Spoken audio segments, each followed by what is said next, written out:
1월 5일 화요일 큐티 성전을 깨끗하게 요한복음 2장 13절로 25절 요약 예수님께서 예루살렘에 올라가 성전에서 소와 양과 비둘기 파는 자들을 내쫓으시며 내 아버지 집을 장사하는 집을 만들지 말라 하십니다.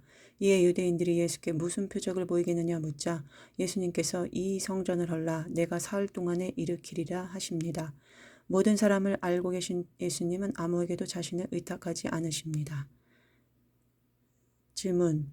내가 본 표적은 무엇인가? 내가 다른 사람에게 보여줘야 할 표적은 무엇인가? 어제 퇴근한 남편이 아이들하고 기도할까 하셨는데 저는 그 말을 잘 못 듣고 여느 때처럼 TV를 보실 것이라고만 여겼습니다. 지금 생각해보니 남편이 설마 기도하자 했을까 하는 마음이 있어 잘 안 들렸던 것 같습니다. 하지만 남편이 분명 그렇게 말씀하셨던 것 같습니다. 남편이 TV를 켜서 같이 보다가 기도의 알람이 울리자 남편이 기도를 하라고 했습니다. 그래서 저는 잠시 앉아있다가 부스스 일어나 큐티 기도에 참여했습니다.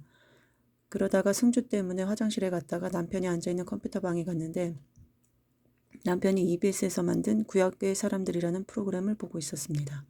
EBS에서 이런 걸 만든다면서 저에게 말을 해서 보니 어떤 박사가 나와 성경과 기타 문헌들을 가지고 성경에 대해 강의하는 프로였습니다. 남편은 신나했지만 저는 왠지 지식으로만 성경을 푸는 프로그램 같아서 신나지가 않았습니다. 남편이 아직도 지식을 갈구하는 것을 보니 천국도 예수님도 안 믿어져서 저리 몸부림을 하는구나 생각이 되었습니다. 오늘 말씀의 성전을 깨끗이 하신 예수님께 유대인들이 무슨 표적을 보이겠느냐 묻자 예수님은 너희가 성전을 헐면 내가 사흘 만에 일으키겠다 하십니다.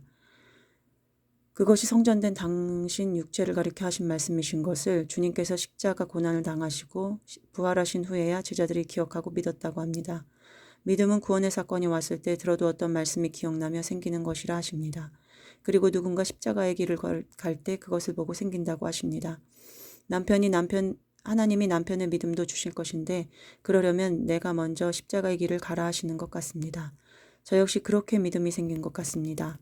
우리들 교회 오고 얼마 안 돼요. 친정교회에서 어린 시절을 함께 보낸 동생이 설암으로 천국에 갔는데 그때 저의 혼미하던 인본주의 신앙이 갑자기 뺨을 맞은 듯 정신이 차려지며 천국이 확실히 믿어졌습니다.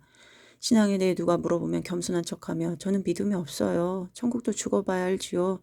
했던 저의 인본주의로 혼미해졌던 신앙이 먼저 십자가의 길을 간 그 동생으로 인해 천국이 내가 가야 할 길이구나 정신이 차려졌습니다. 그리고 우리들 교회 공동체 안에서 계속 말씀을 묵상하니 점점 더 믿는 자로서 내가 가야 할 길이 선명하게 보입니다. 보네퍼 목사님처럼 죽는 그 순간까지 선한 능력으로 함께 하실 주 예수 그리스도 의지하며 그분과 함께 할 그날을 꿈꿉니다. 저에게도 남편처럼 믿음이 안 생겨서 괴로워하던 순간이 있었습니다. 예수님은 죄인과 함께 하셨는데 나는 내가 죄인인 것 같지가 않아서 주여 제가 자타가 공인하는 죄를 지어서라도 주님 사랑 깨닫게 해주세요 기도했던 그 어느 새벽 저는 주님이 신실하게 역사할 것을 믿었으니 지금 와보면 믿음의 신은 언제나 제게 있었던 것입니다. 남편도 지금 믿음이 안 생겨서 고민할지라도 주님께서 말씀하십니다. 남편 안에 예수 씨가 있다고. 주님이 그 씨를 심으셨기에 결코 변치 않고 반드시 싹을 틔울 것이라 하십니다. 남편이 정말 주님을 가까이 하고자 점점 주님께 나아오고 있습니다. 주님 역사하옵소서, 이를 이루시옵소서, 성전을 깨끗하게 하신 주님 우리를 깨끗하게 하옵소서, 남편과 제가 오직 십자가의 길, 사명의 길을 가게 하옵소서. 주님 예수 그리스도의 이름으로 기도합니다. 아멘. 적용 아이들과 아침에 큐티하겠습니다. 낮에 30분 이상 기도 시간을 갖겠습니다.